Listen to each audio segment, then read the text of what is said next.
शरद पवार गटाला नवीन नाव मिळाले आहे। महाराष्ट्रामध्ये राजकीय पेच वाढला असून शरद पवार गटाने नुकतेच निवडणूक आयोगाकडे नव्या पक्षाचे नाव आणि निवडणूक चिन्ह देखील सादर केले होते। आता शरद पवार गटाला नवे नाव मिळाल्याचे वृत्त असून शरद पवार गटाच्या पक्षाचे नाव राष्ट्रवादी शरदचंद्र पवार असे असेल। निवडणूक आयोगाने त्यास मान्यता दिली आहे।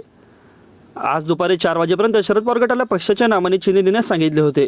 यापुढे शरद पवार गटाला नॅशनलिस्ट काँग्रेस पार्टी शरदचंद्र पवार असे ओळखले जाणार आहेत। यापूर्वी सूत्रांच्या हवाल्याने असे वृत्त होते की राष्ट्रवादी काँग्रेसचे नाव अजित पवार गटाला मिळाल्यानंतर शरद पवार गटाने निवडणूक आयोगासमोर नव्या पक्षाची 3 नावे आणि निवडणूक चिन्हे सादर केली आहेत।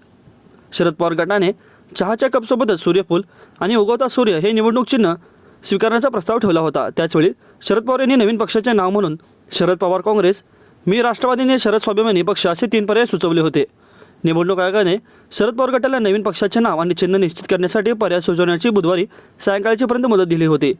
निवडणूक आयोगाने मंगळवारी शरद पवार गटाला धमक्या देत अजित गटालाच खरी राष्ट्रवादी काँग्रेस असे संबोधले।